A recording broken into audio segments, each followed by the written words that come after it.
சென்னையில் கோயம்பேடு, வடபழனி, ஈக்காட்டு தாங்கல், கிண்டி, மயிலாப்பூர் உள்ளிட்ட பகுதிகளில் கனமழை பெய்தது. புறநகர் பகுதிகளான அனகாபுத்தூர், பொள்ளிச்சலூர், அம்பத்தூர் ஆகிய பகுதிகளிலும் மழை பெய்தது.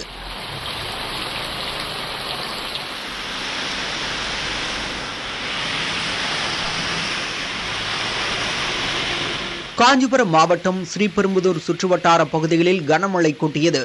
சுங்குவார் சத்திரம், வல்லக்கோட்டை, இருங்காட்டுக்கோட்டை சுற்றுவட்டார பகுதிகளில் பலத்த மழை பெய்தது. சுங்குவார் சத்திரம் பகுதியில் சென்னை பெங்களூர் தேசிய நெடுஞ்சாலையில் மழைநீர் வடிகாலில் அடைப்பு ஏற்பட்டதால் சர்வீஸ் சாலையில் அதிக அளவு தண்ணீர் தேங்கியது.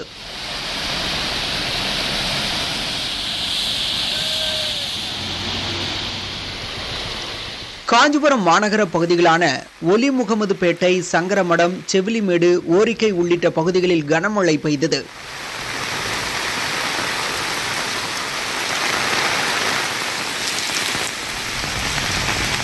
திருவள்ளூர் மாவட்டம் ஆவடி, பட்டாபிராம், திருநின்றவூர், திருமுல்லைவாயில் உள்ளிட்ட பகுதிகளில் பெய்த கனமழையால் சாலைகளில் மழைநீர் பெருக்கெடுத்து ஓடியது.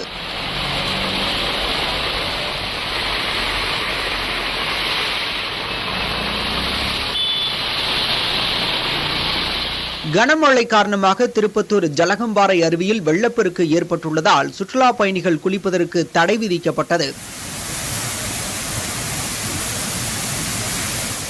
ஏலகிரி மலையில் தொடர்ச்சியாக பெய்து வரும் கனமழை காரணமாக அங்குள்ள ஏரிகளில் உபரி நீர் வெளியேற்றப்பட்டு ஜலகம்பாறை அருவியில் வரலாறு காணாத அளவிற்கு தண்ணீர் ஆர்ப்பரித்தது.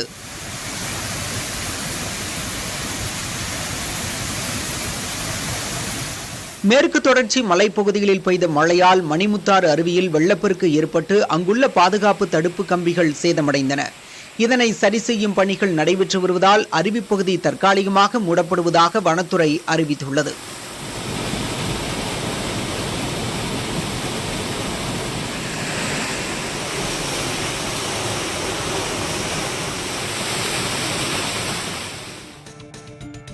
தமிழ்நாட்டில் 3 நாட்களுக்கு கனமழைக்கு வாய்ப்பு இருப்பதாக சென்னை வானிலை ஆய்வு மையம் தெரிவித்துள்ளது. தமிழக பகுதிகளின் மேல் வளிமண்டல மேலடுக்கு சுழற்சி நிலவுவதாக வானிலை ஆய்வு மையம் தெரிவித்துள்ளது. இதன் காரணமாக இன்று கிருஷ்ணகிரி, திருப்பத்தூர், திருவண்ணாமலை, தருமபுரி, சேலம், கள்ளக்குறிச்சி ஆகிய மாவட்டங்களிலும், பெரம்பலூர், அரியலூர், திண்டுக்கல், மதுரை, சிவகங்கை மற்றும் திருச்சி ஆகிய மாவட்டங்களிலும் கனமழைக்கு வாய்ப்பிருப்பதாக தெரிவிக்கப்பட்டுள்ளது. நாளைய தினம் ராமநாதபுரம், சிவகங்கை, விருதுநகர், மதுரை, தேனி, திண்டுக்கல் ஆகிய மாவட்டங்களில் கனமழை பெய்யக்கூடும் என கூறப்பட்டுள்ளது.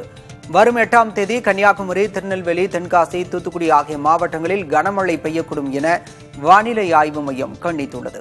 சென்னையில் இன்றும் நாளையும் மிதமான மழைக்கு வாய்ப்பிருப்பதாகவும் தெரிவிக்கப்பட்டுள்ளது.